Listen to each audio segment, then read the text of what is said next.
Picture this for a second.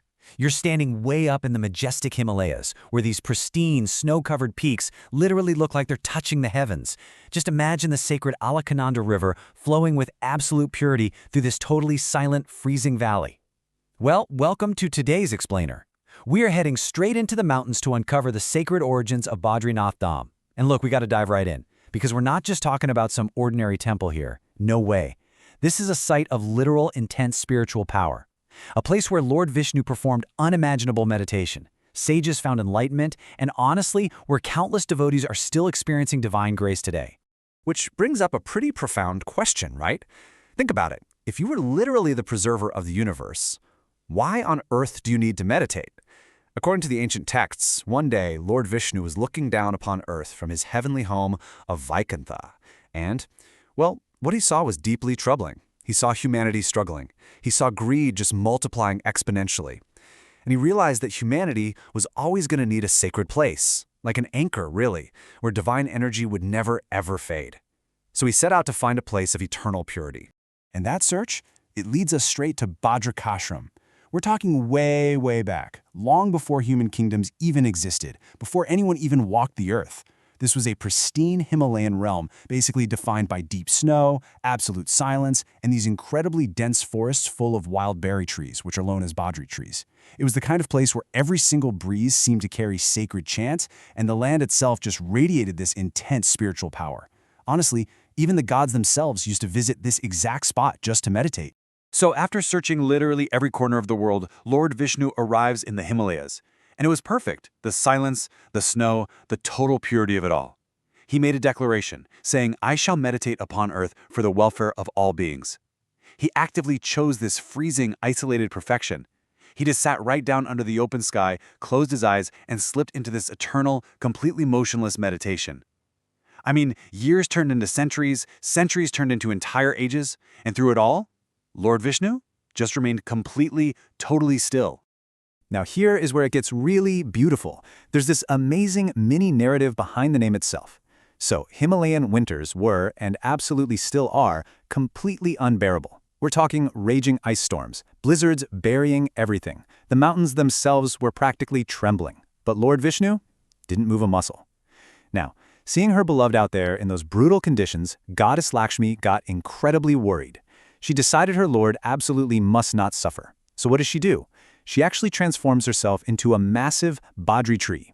Her branches spread out over Vishnu, her leaves shielding him from the snow, and she stood there silently protecting him for thousands of years.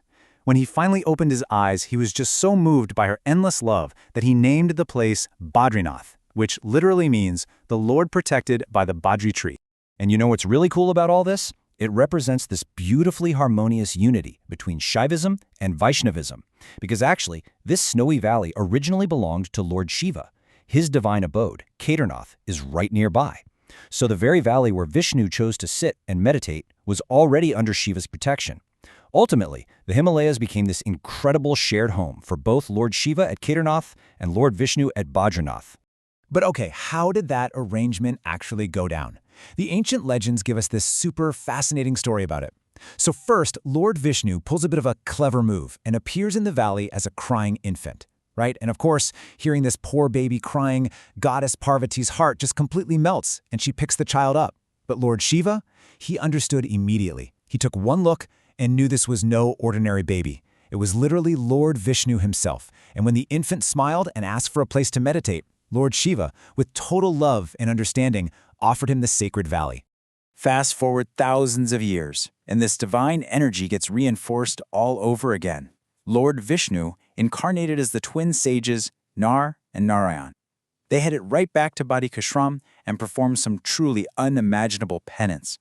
And their dedication was so intense, so powerful, that the mountains themselves literally absorbed their divine energy.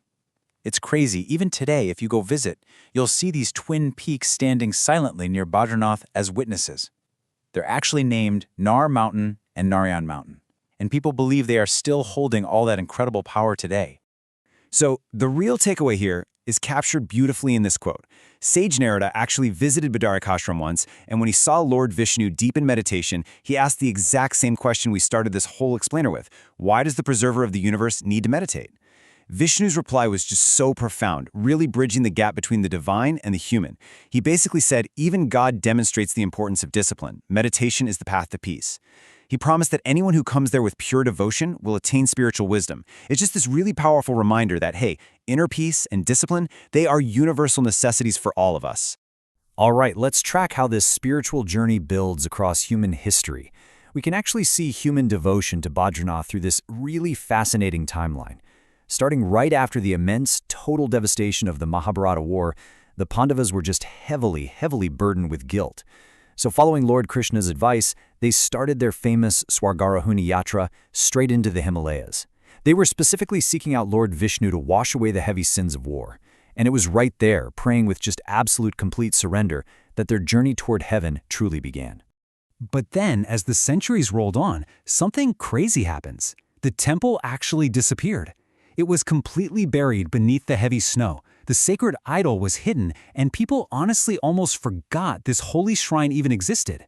But then, jump to the 8th century, and this young monk named Adi Shankaracharya comes into the picture. Guided by this powerful divine vision, he treks all the way to the freezing Alaknanda River. And right there, submerged in the Nar and Narayan, he discovers the black stone idol of Lord Badrinath Dham. He installs it inside a brand new temple, and just like that, boom, the sacred flame of India's spiritual heart was totally reignited.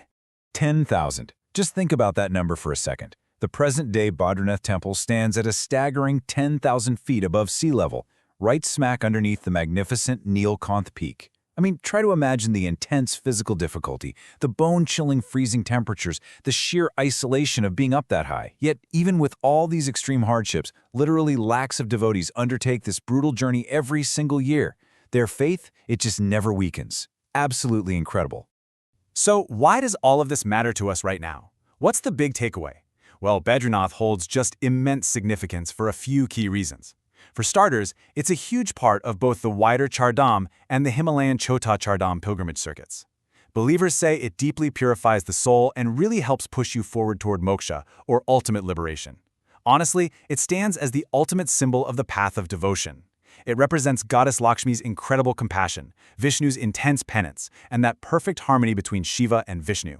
When devotees finally make it there after that grueling journey, that feeling of ultimate surrender often just brings them right to tears. And you know, I don't think anything symbolizes this eternal grace better than the Akhand Jyoti. Check this out. Every winter, the snowfall gets so heavy that they actually have to close the temple doors for several months.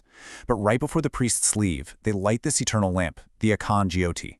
And according to tradition, when they finally reopen those doors in the spring, that solitary little lamp is found still burning brightly in the freezing, pitch-black isolation.